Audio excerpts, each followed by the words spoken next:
Gerald was a tall giraffe whose neck was long and slim, but his knees were awfully crooked and his legs were rather thin. He was very good at standing still and munching shoots off trees, but when he tried to run around, he buckled at the knees.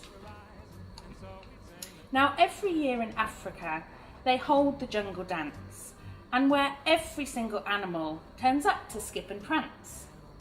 And this year, when the day arrived, poor Gerald felt so sad, because when it came to dancing, he was really very bad.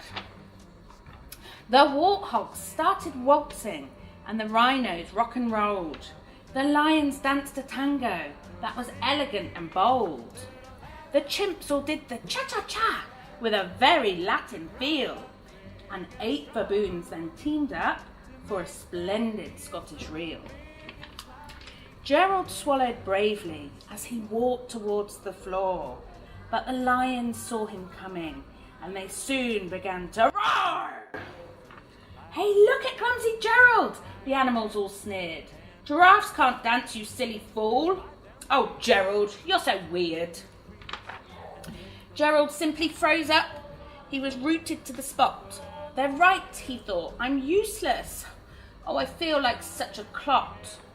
So he crept up from the dance floor and he started walking home.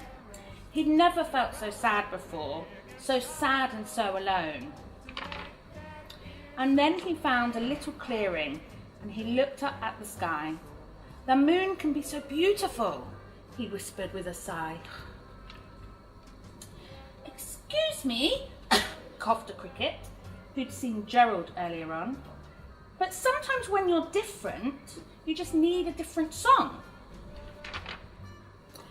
Listen to the swaying grass and listen to the trees. To me, the sweetest music is those branches in the breeze. So imagine that the lovely moon is playing just for you. Everything makes music if you really want it to." With that, the cricket smiled and picked up his violin. And Gerald felt his body do the most amazing thing. His hooves had started shuffling, making circles on the ground. His neck was gently swaying and his tail was swishing round. He threw his arms out sideways and he swung them everywhere. Then he did a backward somersault and leapt up in the air. Gerald felt so wonderful. His mouth was open wide. "I'm dancing, yes, I'm dancing. I'm dancing," Gerald cried. Then one by one, each animal who'd been there at the dance arrived while Gerald boogied on and watched him quite entranced. They shouted, "It's a miracle! We must be in a dream. Gerald's the best dancer that we have ever seen." "How did you learn to dance like that? Please, Gerald, tell us how." But Gerald simply twirled around and finished with a bow. Then he raised his head and looked up at the moon and stars above. "We all can dance," he said, "when we find music we love." The end.